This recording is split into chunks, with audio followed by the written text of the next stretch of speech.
நாளைக்கான வீடியோக்கான ஒரு ப்ரோமோ தாங்க வந்திருக்கு. ப்ரோமோ வந்து சூப்பரா இருந்துச்சு அப்படின்னு தாங்க சொல்லணும். அதாவது நம்ம எழில் இருக்கார்ல, அவர் வந்து நம்ம தமிழுக்காக வந்து புடவை எடுக்கிறாரு அப்படின்னு தாங்க சொல்லணும். அதெல்லாம் பார்க்குறதுக்கும் நம்ம சேனலை மட்டும் மறக்காம லைக் அண்ட் சப்ஸ்கிரைப் மட்டும் பண்ணிடுங்க.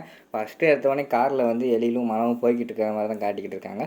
போகும்போது வந்து நம்ம மனவுக்கு வந்து எங்கே போகிறோன்னே தெரியல. உடனே மனம் வந்து கேட்குறாங்க, எழில் அவசரமாக கூப்பிட்டு வந்தேன் எங்கேயோ வெளியில் போகணுன்ட்டு, எங்கே போகணும் அதை சொல்லு அப்படிங்கிற மாதிரி கேட்டவொடனேயும் எங்கே போகணுன்னு தெரியலையே, நான் பாட்டில் போய்கிட்டு இருக்கேன் அப்படிங்கிற மாதிரி வந்து நம்ம எழில் சொல்கிற மாதிரி காட்டிக்கிட்டு இருக்காங்க. உடனே மனம் வந்து கேட்காங்க, என்ன எழுதி சொல்கிறீங்க, எங்கே போகிறேன்னு கூட தெரியலையா, சரி எதுக்காக போகிறேன்னா தெரியுமா அப்படிங்கிற மாதிரி கேட்காங்க.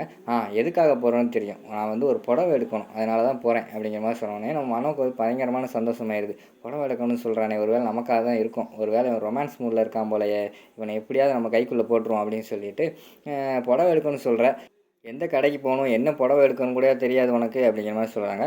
ஆமாம் மனோ, எனக்கு இதில் வந்து தெரியாது, எனக்கு இந்த அளவு நான் வந்து இதுக்கு முன்னாடி போய் புடவையும் எடுத்து கொடுத்தது கிடையாது, அதனால தான் நானே யோசிச்சுக்கிட்டே போய்கிட்டு இருக்கேன் அப்படிங்கிற மாதிரி சொல்கிறாங்க. சரி, எதாவது எல்லா கடையிலையும் புடவை இருக்குது தானே போகுது, ஏதாவது ஒரு கடையில் நிப்பாட்டு அப்படிங்கிற மாதிரி வந்து நம்ம மனம் சொல்கிறாங்க.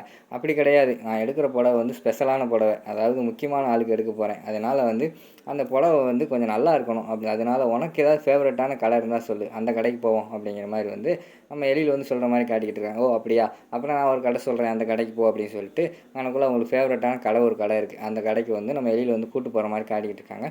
அங்கே போயிட்டு ஒரு புடவை எடுத்துகிட்டு நம்ம மனம் வந்து அவங்க வச்சு பார்த்துட்டு, இந்த புடவை சூப்பராக இருக்குது, எப்படியாவது புடவை வாங்கி கொடுத்துட்டான், இனிமேல் வந்து நம்ம எப்படியாவது வந்து நம்ம எழில வந்து நம்ம கைக்குள்ளே போட்டுறணும் அப்படிங்கிற மாதிரி சொல்லிவிட்டு அவங்க யோசிச்சுக்கிட்டே இருக்காங்க. எங்கிட்டு பார்த்தா நம்ம இவர் இருக்கார்ல, நம்ம எழில் வந்து ஒரு புடவை எடுத்துக்கிட்டு இருக்காரு. என்ன, எந்த புடவையுமே செட் ஆகலை, உண்மையாகவே வந்து புடவை செலக்ட் பண்ணுறது வந்து ரொம்ப கஷ்டம்தான் போல் அப்படிங்கிற மாதிரி சொல்லிவிட்டு அவர் ஃபீல் பண்ணிக்கிட்டு இருக்கிற மாதிரி காட்டுறாங்க.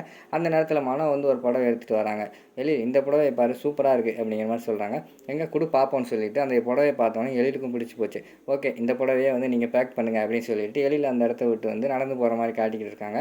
மனம் இருக்காங்கல்ல, மனம் வந்து எழில பார்த்து அப்படியே கொஞ்சம் லவ் லுக் விட்டுக்கிட்டு இருக்கிற மாதிரி காட்டிக்கிட்டு இருக்காங்க. ஆனால் மேக்ஸிமம் வந்து நம்ம எழில் வந்து புடவை வந்து தமிழுக்கு தான் எடுத்திருக்காருன்னு நினைக்கிறேன். அதோட பார்த்தீங்கன்னா இந்த ப்ரோமோ வந்து முடிச்சிடுறாங்க.